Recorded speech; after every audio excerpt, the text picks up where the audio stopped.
in this context, if, in fact, we end up with a president in November who is questioning the election results?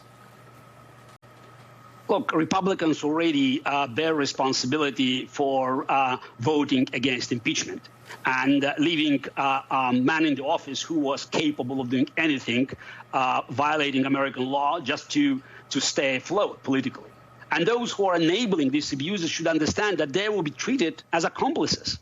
I don't want to hear, oh, we didn't know, or, oh, I was just following orders.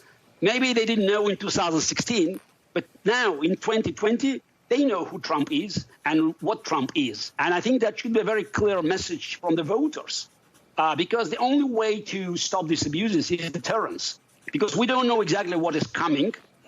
Even with my experience being born and raised in a communist country and living in Putin's Russia, I cannot predict everything Trump can do, but I don't want to think about it because he will do absolutely everything to stay in power.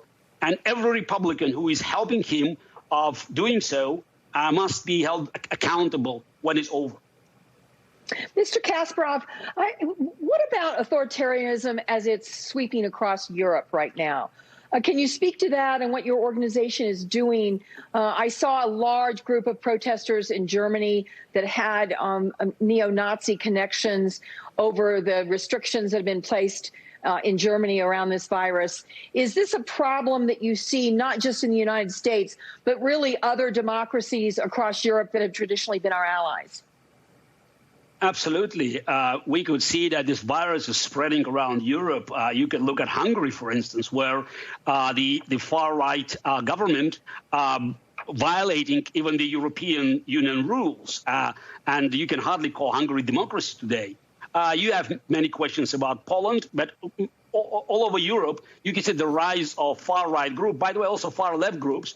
And you can always look at Moscow, at Kremlin, at Putin as the main enabler. Because the fact is that Putin succeeded in spreading chaos around the world and also supporting these groups financially. That's not the least important thing for their success. And it's not surprising that Putin is betting heavily on Trump being reelected, because Trump staying in the office, God forbid, after 2020 elections, will guarantee that the NATO will go bust, and that will make Putin the ruler of Eastern Europe, because I don't know what else and who else can stop his aggression. And of course, he's celebrating Donald Trump's retreat from Germany, one of our closest allies, West Germany, during the Cold War, and really one of the most important players in all of Europe in counterbalancing Putin. Jonathan Lemire with the Associated Press is with us. Mr. Kasparov, and he has a question. Jonathan.